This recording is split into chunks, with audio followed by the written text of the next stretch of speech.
Hi everyone. Last weekend I was at Bring Your Guns, and this is the result of that tournament. Just a sec, and I will take you to my PowerPoint. Right. So these are the results of Bring Your Guns. The event itself was 1,100 points, single generic platoon, 16 order dice cap, and 5 games. We ended up with 22 players. We were originally scheduled to be 24, but that would have meant that Jan, the TO, seen here next to the winner, Danny, would have had to play. And we had one drop out, so that meant that we were 22, and that fit well and perfect. So no worries about that. The event was taking place in Bones, which is a small Danish town on Fyn, the island of Fyn, and it was in a community hall, which I guess was also used for yogas and stuff. There was a nice little kitchenette. There was an extra room where Danny could set up his shop, table topper, and there was quite a lot of space around each table, although the tables were a little bit low. So for me, that was one of the better events because you had that much space. I would have wanted the tables to be a little higher, but there you go.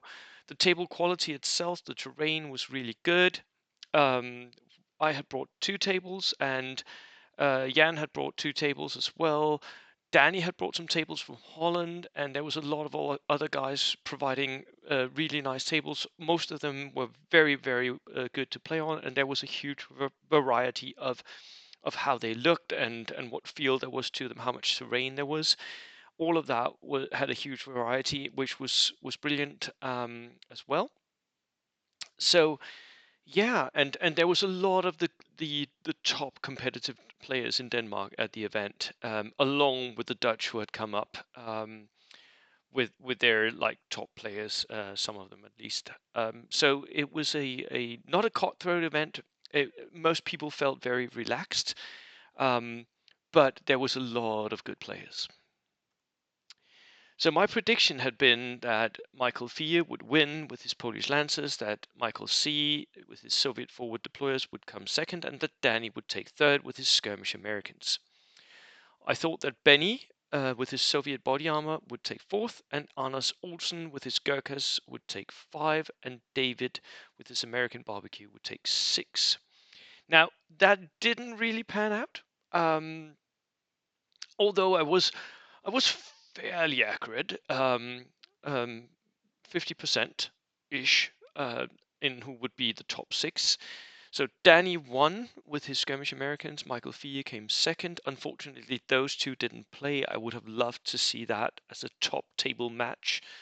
Um, but at that point, at the end, I was in fourth place, and Michael played me, and Danny and Søren, who came fourth, was in the top 2 places, so they played each other, and that meant that Søren got pushed down the ranks. Pim, who was in fifth place, I think, got pushed up because he won his game. So in the end, we had Danny in first place, Michael Fie in second place, Pim came third. Well done, Pim, with his barbecue Soviets, and Søren, who was not a new player, but who's not really a tournament player, came fourth. Well done, Søren. He had a skirmish Soviet list with lots of guard squads, not big guard squads, um, and a Katusha. Christian, who is an experienced player, but who is an even better painter, came fifth with his British mixed bag. Lots of paratroopers in that. Very lovely. He won best painted army as well.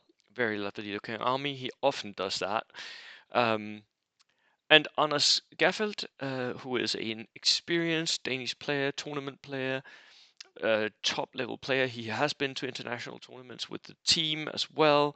He had brought a German list that was mostly Tough Gut inspired with all the new stuff, a Bogward and the double shot sniper and the 2+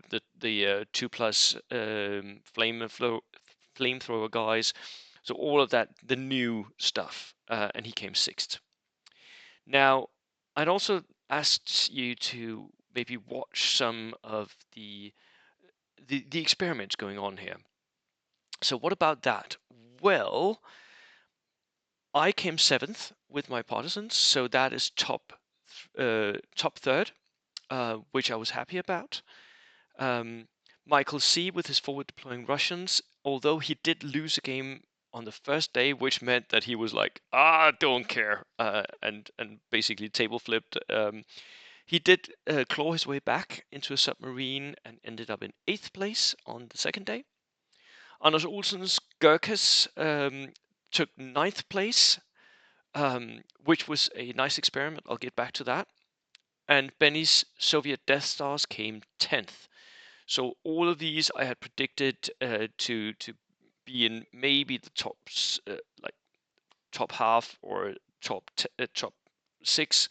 Not all of them made it all the way there. Some of them got knocked down.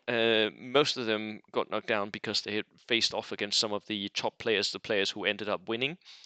For instance, I lost to number 1 and number 2.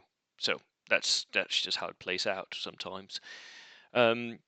David, whom I had predicted would do well, didn't at all. He had a rough couple of days. He was he had the worst dice, I think, of the tournament, with the possible exception of Michael C's dice. Jonathan Martin had brought his Panther as an experiment in seeing if a Panther could do well. Unfortunately, that didn't really pan out. He ended up in 17th place, down next to David at the bottom, which wasn't great. So Death Stars are not back as such, although Benny's Death Stars body armored Soviets did do okay. Here we see Pim. He's very happy about his 3rd place. Well deserved. I really wanted you to do well, Pim, although I did not want the barbecuing to come back. Is barbecuing back? Well, I don't know. American Skirmish is definitely well. Here, by the way, we see Michael Fee with his silver medal next to Jan Petersen. And yes, Jan really is that tall, almost.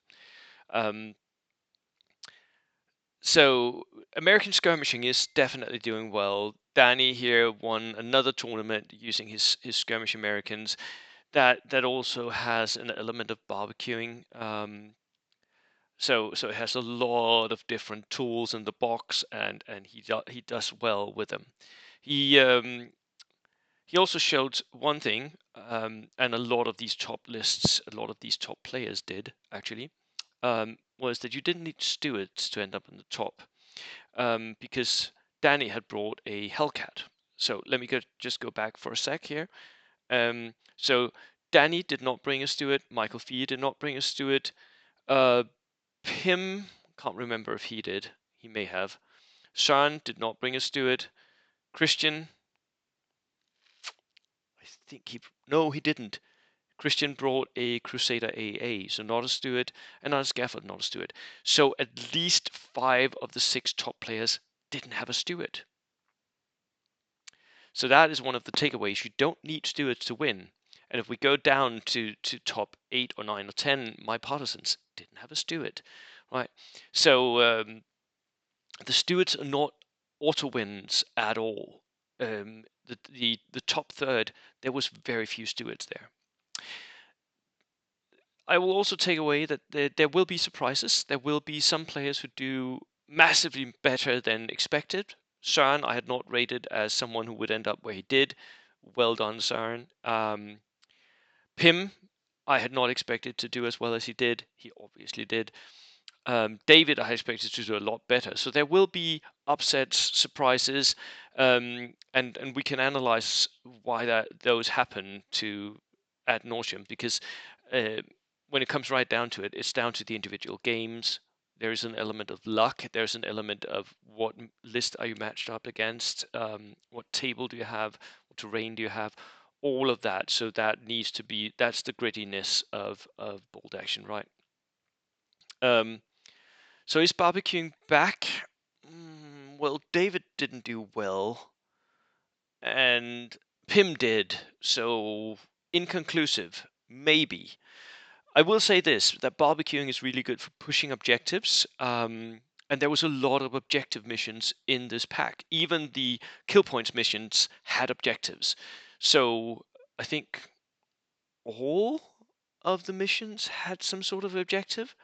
So and barbecuing is really good at pushing people off objectives or at threatening them with pushing them off objectives, so keeping them away from the objectives.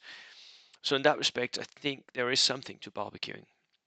Death Stars still not back. I'm not massively convinced that Benny's Death Stars have made it into the top brackets that will win tournaments yet. We're still waiting on that, but it may come at some point. Now, this is the second half. I had made an experiment myself, right? Uh, and the experiment was basically what happens when a 5-player uses a 3 list at a tournament, at a competitive tournament, and tries to win. So, what will happen? Well, I'll go through my games and we can sort of try and suss out what happens. My first game was against Lucas, who is a regular tournament player. He attends many of the tournaments here in Denmark. He's Polish nationality, but he lives here in Denmark. He had brought his Skirmish Americans, which I rated as a 3.5-ish. They may be a little better or a little worse, but they're not. They're at least a little better than my partisans, right? His Americans have better national rules. They have better units. They had a multi-launcher. They had a steward as well. So I rate them above my partisan list, and I won. Um, I think that win was mostly down to player skill. I and having read the mission, Lucas got caught out uh, by not completely understanding how confused fighting works, because we had confused fighting in the first one, which meant that I could move my anti-tank options in behind his steward and actually kill his steward with a flamethrower, which then immediately ran out and died. So so that happened. Um, but it also meant that I I came in behind him quite often. I came in where I wanted to. I controlled his movements and I controlled the central objective, which gave me the win. So for me, that was down to player skill and player knowledge of the pack and the mission. Game 2 was against Patrick, the Dutch player, who is a 2 minus, I guess. He is at heart, he's a historical player. He had a lovely army based on the Fallschirmjägers that fought in his own village where he lives in Holland. Um, and it was and that's why I rate his army maybe as a 2.5, because it did have elements that were competitive, that worked well. He had an Opel Blitz that was an amazingly good choice in many games, but I knew how to handle it. Um, so it's not a tournament list, but it's not a bad list either. So a 2.5 ish, and that again for me, I think that game came down to player skill. I knew exactly how to deal with his Opel Blitz. I knew exactly how to deal with his Fallschirmjägers, and I ran through him. He, however, also showed his skill because he was constantly playing his chance. He had taken LMGs in his unit, which I wouldn't recommend, right? But he played them to his advantage. He used the range. He shot at me from range and tried to give me pins and casualties, and he did manage to do that some part of the way. But in the end, I overpowered him with simply knowing what I wanted to do and pushing my assault in one direction. Um, so that was a win. Game 3 was against Anders Olsen, and this was the most important bits of the experiment, because Anders is also a regular at tournaments. He hasn't won tournaments yet in Denmark, but he has attended many tournaments, and he has come in the top 3 in rookie tournaments here. So and he was using Gurkha Brits, like in a list inspired by my World Open War list, which it was like 60% similar to lists I've run. Um, so what I would say was a 4 list. I rated a little bit lower because he had taken an anti-tank gun, which I wouldn't rate as a competitive choice. So there can at least be competitive improvements for this list. And we were playing no man's land with 3 objectives. So there were 3 objectives on the board, but we still kill points was the main thing. And I absolutely trashed him. And I think this win comes down to him being inexperienced with Gurkha Brits and me being very experienced with Gurkha Brits. So I think this was a definite win for the skill level here.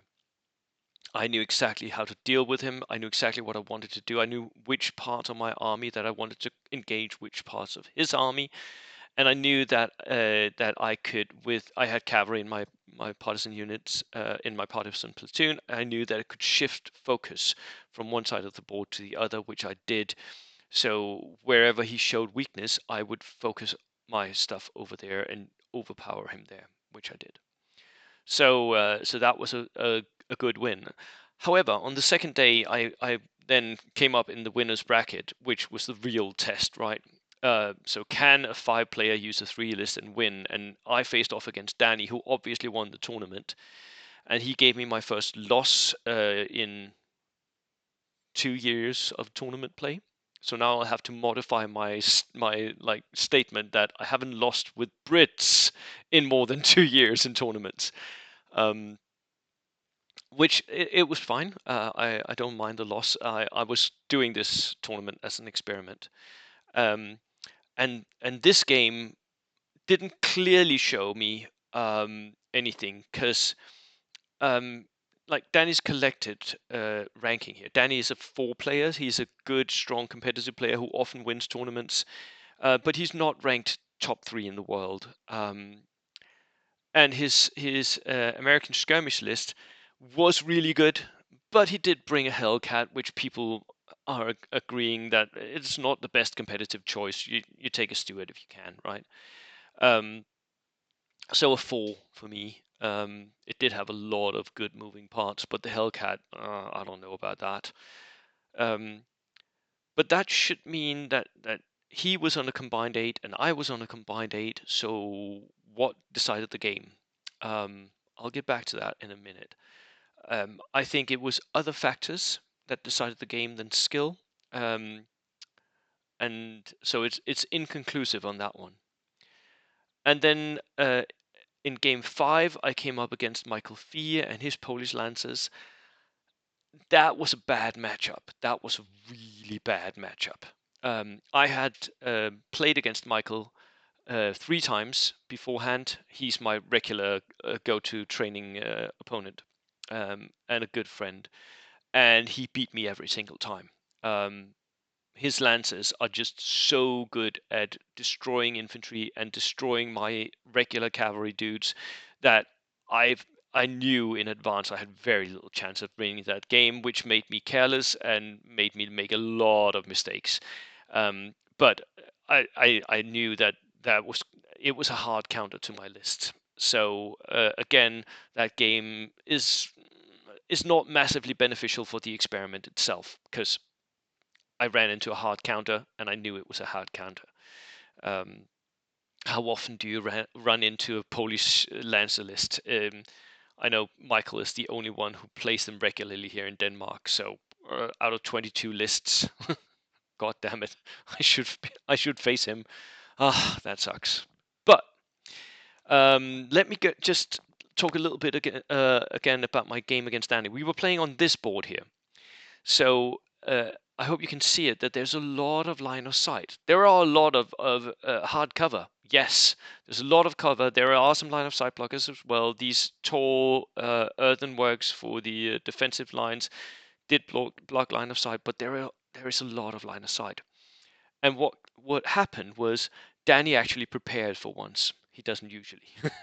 I can say that without hurting his feelings. He doesn't usually prepare that much, but he took a page out of my book and he prepared. And he knew that we were placing down 2 objectives, and these were massively important objectives because each turn you could get 3 victory points from them. You could only get one for killing an opponent, so that was a lot of points you could get from those objectives.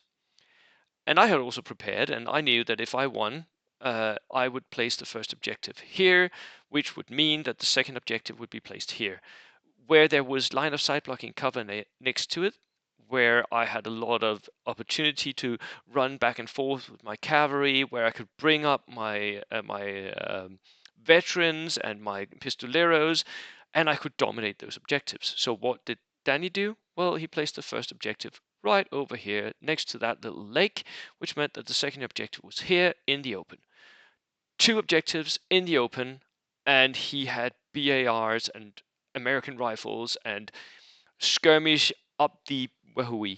So he won that role and absolutely dominated. He used the terrain to his advantage, he used it to his list advantage, and I could not claw my way back. I did make a lot of mistakes. I did. Um, and that I think came down to list inexperience. I had only played, as I stated, 3 games before I went to the tournament with my partisans. So I may be a good player, but I'm not very experienced with playing that list and playing the partisans, which meant that I made a lot of mistakes. I should have outflanked a lot more of my units. I had full strength cavalry units, I had full strength pistoleros, all of that could have gone into the outflank. And it should have, because that would have brought them on right behind Danny's outflankers who came on this flank. Of course they did. Um, so my own list inexperience did show and made me make a lot of mistakes in this game. There's also the luck of the Dutch, and it's a thing. Danny is he's famous for having lucky dice sometimes, for rolling that crucial 6 when he needs it. And you know what happened the first turn? I had moved most of my infantry up behind this forest here, hoping that I would get some cover, at least maybe line of sight blocking, but he found just an edge over here. He brought up his Hellcat, took the shot. He needed a 6, boom, rolled it. And that 2-inch template from the HE of the Hellcat's cannon that landed straight down into my regulars, killed the unit. They just ran off, killed 5 dudes.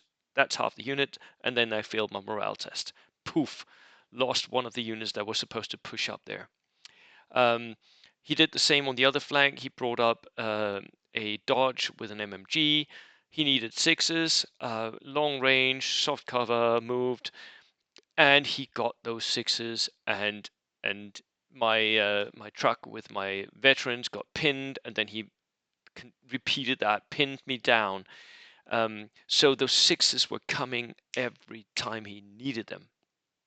I should have known better, of course. I know Danny. I remember our last game, Danny, where you also beat me on on a lucky 6 in the end, or didn't beat me, but got a draw in the end.